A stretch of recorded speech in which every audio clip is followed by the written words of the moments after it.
I think I want to vlog our getting pregnant story. So today is May 10th, 2018. Pretty sure it's the 10th. My husband, Aaron, and I have been married for 11 months. Yeah, we got married last June 17th, 2017. And ever since then, I went off my birth control pills and we have been trying to get pregnant.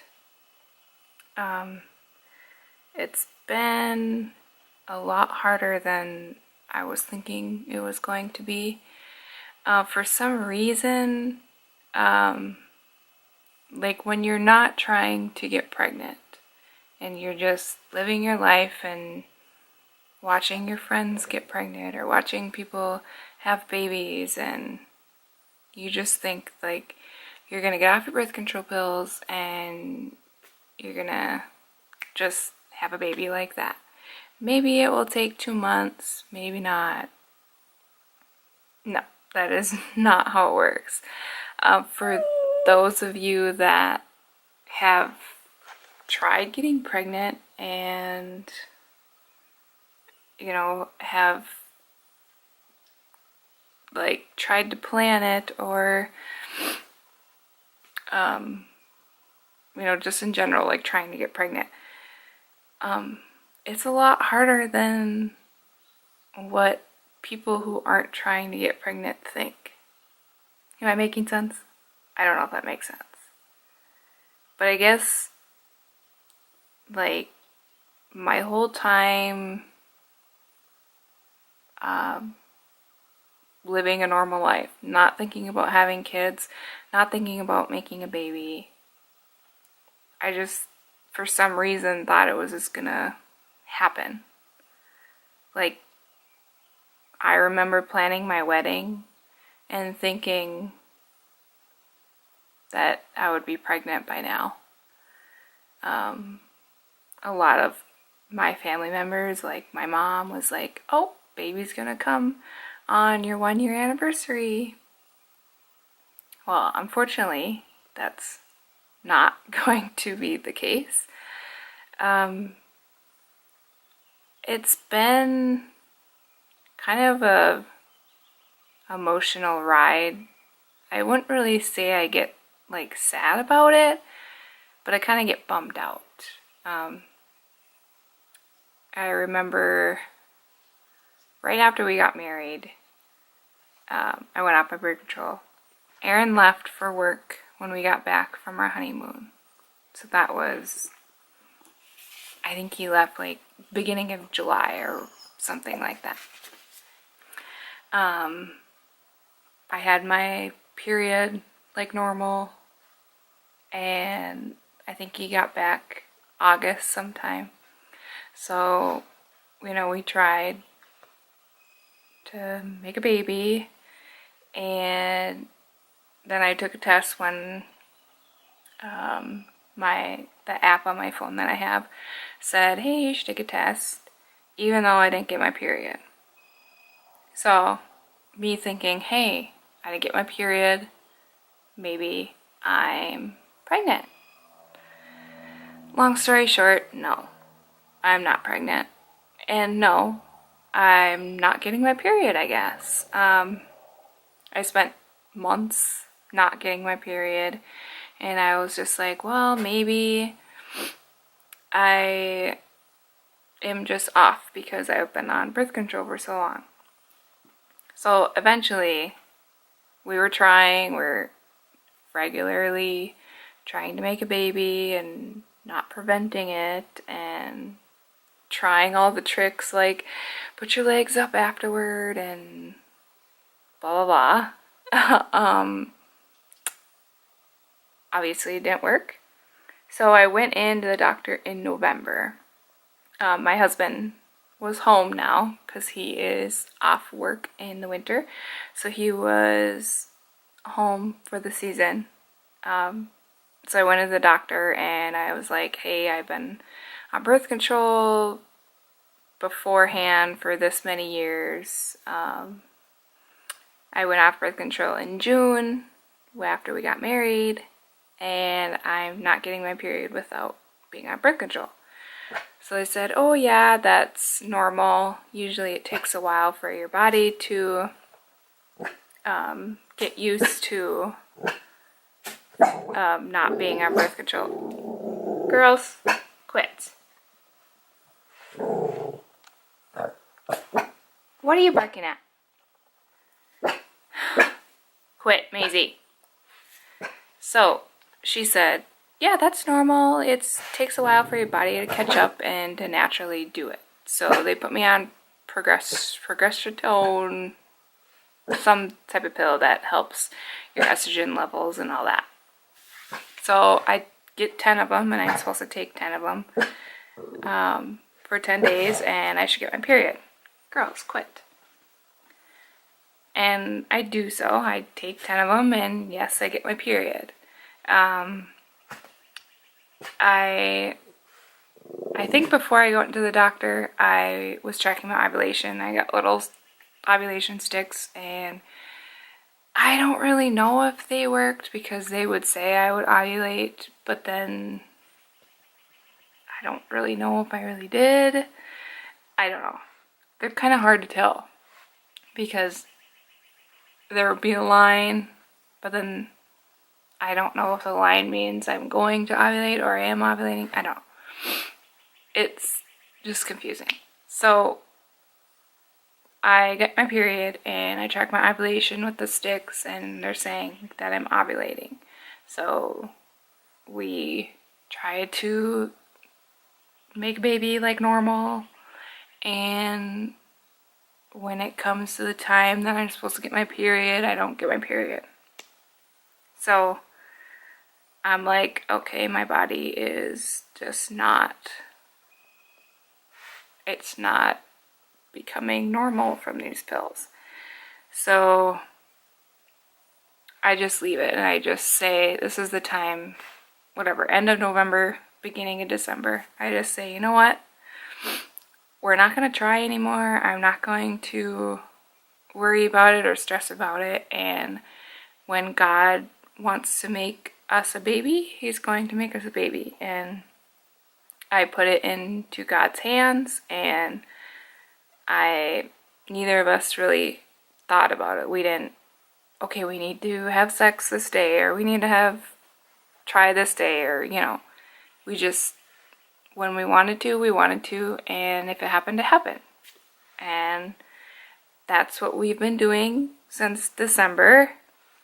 I went into the doctor April, I can't remember the date.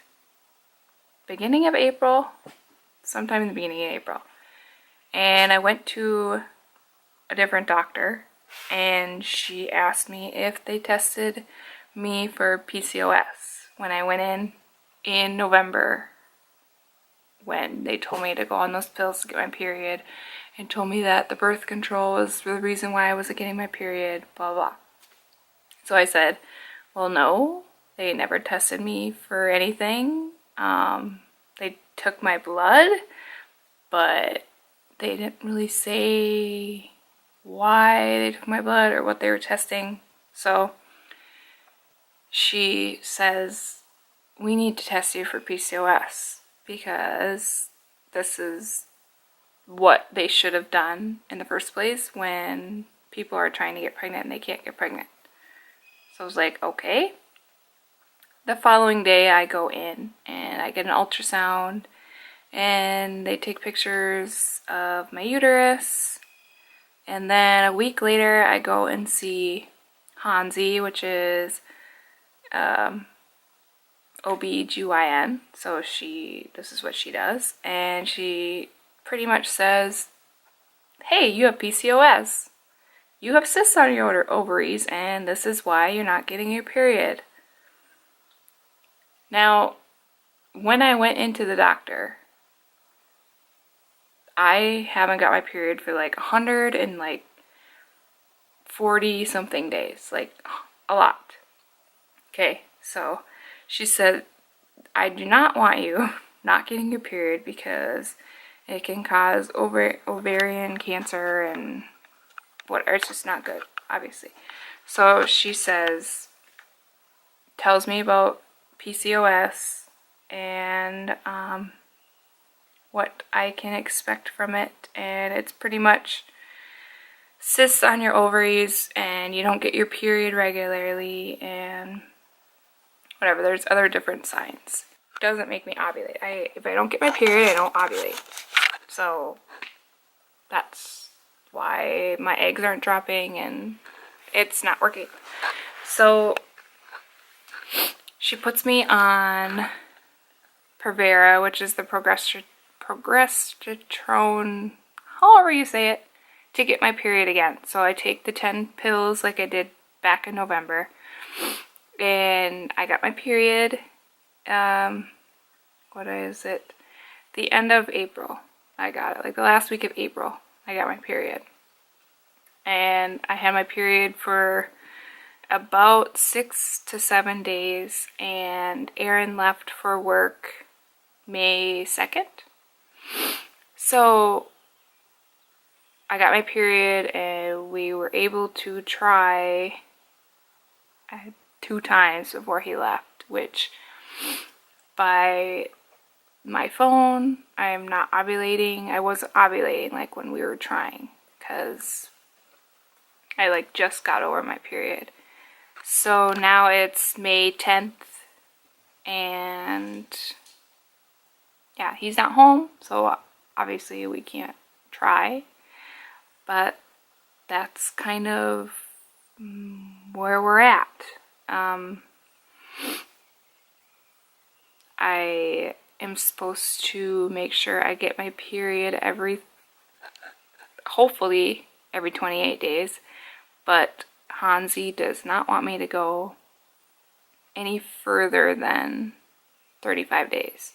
Once I hit 35 days, if I don't get my period, then she's going to put me on the Provera pills, the 10 pills that I take to get my period. I have an appointment the beginning of June 5th, I think it is, to go see Hansi because she did say if I'm not pregnant by June, she wants me to come in and we're going to talk about the next steps, because coming next month, June, it will be 1 year that we've been trying to have a baby. Alright, my battery died. Anyways, what was I saying? Okay, next month will be June, so that's a year that we've been trying to have a baby, and the doctors don't like to start any like fertility options until it's been a year, and something with the insurance, their insurance won't cover it unless it's been a year. So yeah, I have a doctor's appointment at the beginning of June, and the day before I go in would be like that 35 days that I if I didn't get my period, then that would be the 35 days. So that way, if I didn't get my period and I go in, then I can tell Hansi, say, hey, I haven't got my period. She'll probably put me on the Provera pills, and then we're going to talk about the next options. I don't know exactly what that consists of. I know she talked about fertility pills as an option, but I don't know what the steps would be before that. I don't know if she's going to have to test like Aaron's semen, or I know she kind of talked about that a little bit, even though she doesn't think that is really the issue because I'm the one that has PCOS, but sometimes it's still like to check just to make sure. So yeah, I kind of just wanted to start a video and something that I can look onto someday, or maybe share it with people who, you know, are kind of going through the same thing and getting frustrated, because I know it's frustrating, but I honestly believe that everything happens for a reason. And as much as I think that I wanted a baby like right away, right after we got married, maybe it's a good thing that, you know, I waited. I believe that it's going to be our time when it's going to be our time, but I also believe that I do need a little extra help. Come on, Maisie. Because of my PCOS. Come on, Maisie. So, that being said, I will check in, make another video, check in, whatever you want to call it, in June after my doctor's appointment, and I will update the video then, and hopefully I have a plan on what we are doing, and we'll do this together and we'll see how it goes. All right, bye.